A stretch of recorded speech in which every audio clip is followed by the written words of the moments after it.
ఇది లావా గ్రామానికి చెందిన కథ. అక్కడ ఎంతో అందమైన యవ్వనస్తుడైన మోహన్ అర్ధరాత్రి వేళ తన బైక్ మీద ఇంటికొస్తూ ఉంటాడు. ఒక భూతం తనని ఒక చింత చెట్టు మీద కూర్చుని చూస్తూ ఉంటుంది. తనని చూడగానే భూతం ఒక అందమైన అమ్మాయి రూపంలోకి మారుతుంది. తన ముందుకి వచ్చి నిలబడుతుంది. ఒంటరి ఆడపిల్లను చూడగానే మోహన్ తన బైక్ని ఆపుతాడు. హాయ్, మీరు ఎక్కడికి వెళ్ళాలి? మీరు ఓకే అంటే నేను మిమ్మల్ని ముందు దింపుతాను. అక్కడి నుంచి బస్సు దొరుకుతుంది. ఆ మాట వినగానే భూతం తన బైక్ మీద కూర్చుంటుంది. మోహన్ బైక్ నడుపుతూ ఉంటాడు. కొంత దూరం వెళ్లిన తర్వాత మోహన్ బైక్ని ఆపుతాడు. మీరు ఇక్కడే దిగండి. ఇక్కడి నుంచి అయితే మీకు బస్సు దొరుకుతుంది. భూతం తన బైక్ మీద నుంచి దిగుతుంది. మోహన్ తన బైక్ స్టార్ట్ చేసుకుంటాడు. అక్కడి నుంచి వెళ్ళిపోతాడు. కాసేపు తన బైక్ నడిపిన తర్వాత తను ఇంటికి చేరుకుంటాడు.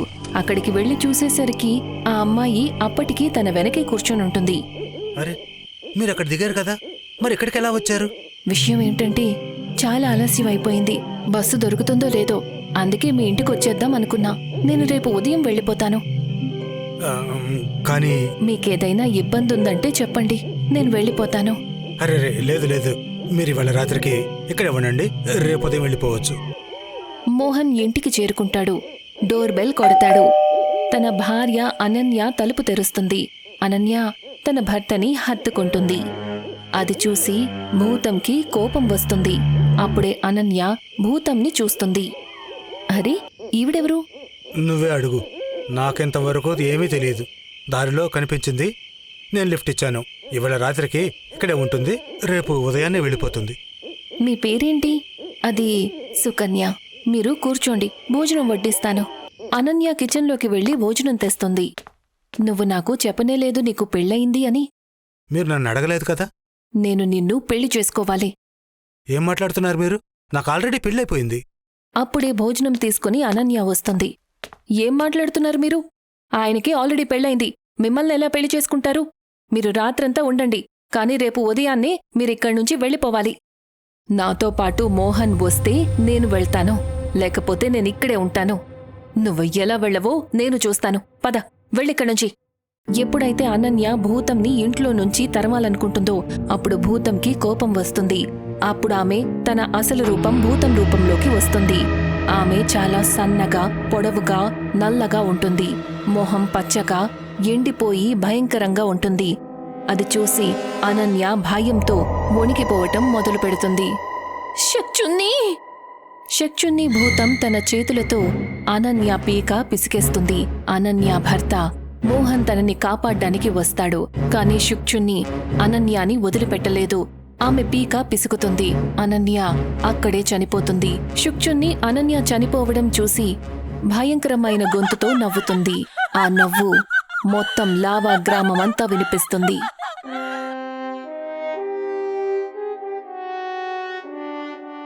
తెల్లవారుజామున ఊర్లో వాళ్లందరూ మోహన్ ఇంటికి చేరుకుంటారు.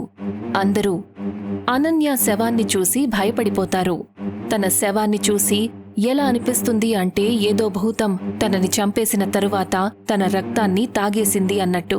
అనన్య మొహం పచ్చబడిపోతుంది. నిన్న ఆ భూతం మా ఇంటికి వచ్చింది. నా కోడల్ని చంపేసింది. మోహన్ని తనతో పాటు తీసుకెళ్లిపోయింది. నా కొడుకు ఇప్పుడు ఎక్కడున్నాడో ఏమో, ప్రాణాలతో ఉన్నాడో లేదో కూడా తెలియదు. ఆ భూతం ఊరి వాళ్ళందరినీ చాలా ఇబ్బంది పెడుతుంది.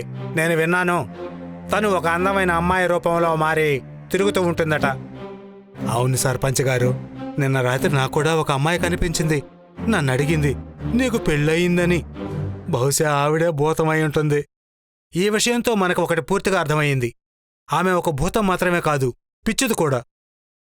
ఏ, తనకు నీ మొహం చూసి అర్థమై ఉండాలి కదా నేనెవరూ కూడా పెళ్లి చేసుకోరని. ఈ భూతం గురించి ఆలోచించేలోపు ఈ ఊర్లో అన్ని చోట్ల పోస్టర్ అతికిచ్చేద్దాం. ఎవరైనా అందమైన అమ్మాయి పెళ్లి గురించి అడిగితే వద్దని చెప్పేయాలి. ఊర్లో అన్ని చోట్ల పోస్టర్లు అతికిస్తారు. వాటి మీద రాసుంటుంది, ఏ అందమైన అమ్మాయి పెళ్లి కోసం అడిగినా వద్దని చెప్పాలని. అదే మీకు మంచిది అని.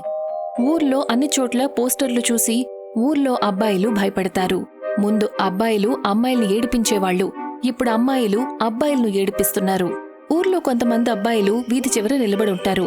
అక్కడ్నుంచి కొంతమంది అమ్మాయిలు వెళ్తూ ఉంటారు. అమ్మాయిలను చూడగానే అబ్బాయిలు తమ తలను కిందకు దించుకుంటారు. ఏయ్, పెళ్లి చేసుకుంటావా నన్ను? ఏం మాట్లాడుతున్నావు నువ్వు? మీ ఇంట్లో అన్నలమ్ములు లేరా? నువ్వు చెప్పు, నన్ను పెళ్లి చేసుకుంటావా? చేసుకుంటాను. చేసుకుంటాను అనడానికి భయంగా లేదా? పోస్టర్ చూడు, ఏం రాసిందో. ఏ అమ్మాయి అయినా పెళ్లి చేసుకుంటాను అంటే వద్దని చెప్పాలి. ఇది కూడా చూడు, పోస్టర్ మీద అందమైన అమ్మాయి అని రాసింది. అది నువ్వు కాదు కదా, అందుకని ఓకే అన్నాను. అది రాత్రి సమయం. భూతం అందమైన అమ్మాయి రూపంలోకి మారి చింత చెట్టు కింద నిలబడి ఉంటుంది. వచ్చిపోయే వాళ్లందర్నీ పెళ్లి గురించి అడుగుతూ ఉంటుంది. నన్ను పెళ్లి చేసుకుంటావా? లేదు, నేను పెళ్లి చేసుకోను. అలాగే భూతం 3-4 అడుగుతుంది. అందరూ నో చెప్పి వెళ్ళిపోతారు. కాసేపటి తర్వాత భూతం చూస్తుంది, గోడ మీద పోస్టర్ ఉంటుంది. దానిమీద రాసి ఉంటుంది, ఏ అందమైన అమ్మాయి అయినా పెళ్లి గురించి అడిగితే వద్దని చెప్పాలని, అదే మీకు మంచిది అని. అది చూడగానే భూతంకి కోపం వస్తుంది. మరుసటి రోజు ఉదయం ఊర్లో వాళ్లందరూ లేచి చూసేసరికి పోస్టర్లన్నీ కూడా తీసేసి ఉంటాయి. అది చూసి ఊర్లో వాళ్లందరూ భయపడతారు. ఊర్లో వాళ్లందరూ సర్పంచ్ ఇంటి దగ్గరికి చేరుకుంటారు. సర్పంచ్ గారు, భూతం రాత్రివేళ పోస్టర్లన్నింటినీ కూడా ఊళ్ళో నుంచి తీసేసింది. ఇప్పుడేం చెయ్యాలి? ఇప్పుడు ఈ భూతానికి మనం ఏదో ఒకటి ఆలోచించి తీరాలి. నేను ఇవాళే ఒక బాబాను పిలిచాను. అప్పుడే అక్కడికి బాబా వస్తారు. మొత్తం ఊర్లో వాళ్లందరూ సర్పంచ్ అతనికి అన్ని విషయాలు చెప్తారు. ఆమె షుప్చున్ని ఒక వివాహిత మహిళ యొక్క భూతం. ఆమె పెళ్లి కాని పురుషులను తన వైపు ఆకర్షించుకుంటుంది. కాని బాబాగారు, ఆమె నుంచి తప్పించుకునే ఉపాయమేంటి? తనకి ఎంతో అన్యాయం జరిగింది.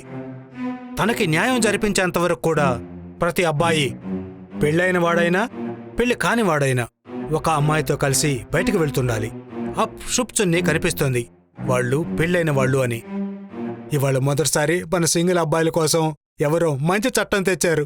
ఇప్పుడు అందరం జంటగానే తిరగాలి. నీకు కావాలంటే మనిద్దరం ఒక జంటగా ఉండొచ్చు. నీ మొహం చూసుకున్నావా? నీలాంటి వాళ్లను చూసే గవర్నమెంటు హెల్మెట్ పెట్టుకుని బైక్ నడపమని చట్టం పెట్టారు. కనీసం కొంతసేపైనా అందరూ నీ మొహం చూడకుండా ఉండగలుగుతారు. ఊర్లో ఉన్న అబ్బాయిలందరూ కూడా అమ్మాయిలతో జత కడతారు. ఇంటి నుండి బయటకు ఎప్పుడు వెళ్తారంటే తోడుగా ఒక అమ్మాయి ఉన్నప్పుడు. నేను పొలానికి వెళ్ళాలి, నాతో పాటు వస్తావా? మీ ఇంట్లో అక్కా చెల్లెళ్ళెవరూ లేరా? మా ఇంట్లో అక్కా చెల్లెళ్ళు ఉన్నారు అంటే నేను నిన్నెందుకు అడుగుతాను? కొంతమంది అబ్బాయిలుంటారు, వాళ్లకు అమ్మాయిలు తోడుగా దొరకడం లేదు. అమ్మాయిలు వాళ్లని పట్టించుకోవడం లేదు. వాళ్ళు షుప్చున్ని మీద భయంతో కంగారు పడుతుంటారు.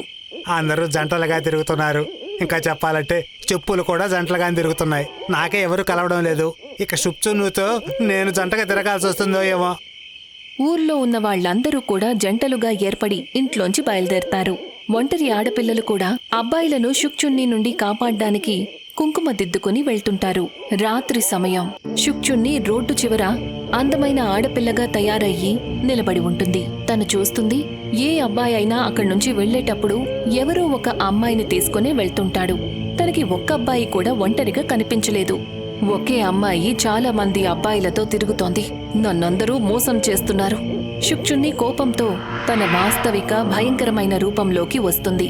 అప్పుడే ఒక అమ్మాయితో కలిసి వెళ్తున్న అబ్బాయిని పీక పట్టుకుని తనని గాలిలోకి లేపుతుంది. షుప్చున్ని ఆ అబ్బాయిని చంపి తన రక్తం మొత్తం తాగేస్తుంది.